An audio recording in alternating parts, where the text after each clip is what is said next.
Club ফুটবলের transfer বাজার এখন শুধু খেলোয়াড় বদলের জায়গা নয়, এটি নিজেই এক বিশাল অর্থনৈতিক শিল্পে পরিণত হয়েছে।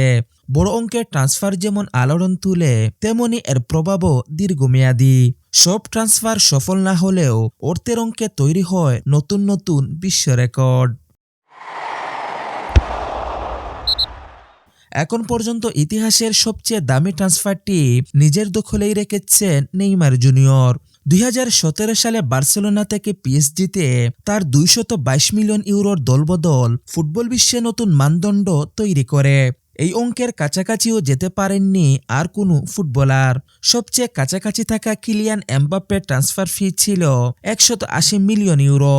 তবে শুধু এই ট্রান্সফার নয়, একজন খেলোয়াড়কে ঘিরে মোট কত অর্থ লেনদেন হয়েছে সেই হিসাবেও নেইমার সবার উপরে।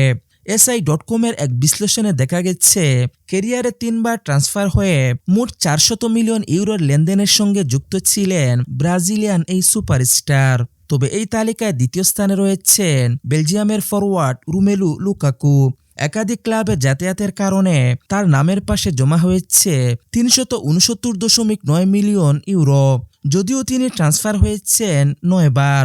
এই তালিকার তৃতীয় স্থানে রয়েছেন ক্রিস্টিয়ানো রোনালদো। 5 বার ক্লাব বদলে তার ক্ষেত্রে মোট লেনদেন হয়েছে 247 মিলিয়ন ইউরো। আর এই তালিকার চতুর্থ স্থানে রয়েছেন আলেকজান্ডার ইসাক, যার 4টি ট্রান্সফারে মোট অর্থের পরিমাণ 246.1 মিলিয়ন ইউরো। আর পঞ্চম স্থানে রয়েছেন উসমান দেমবেলে। 3 বার ট্রান্সফারে তার মোট লেনদেন 233 মিলিয়ন ইউরো।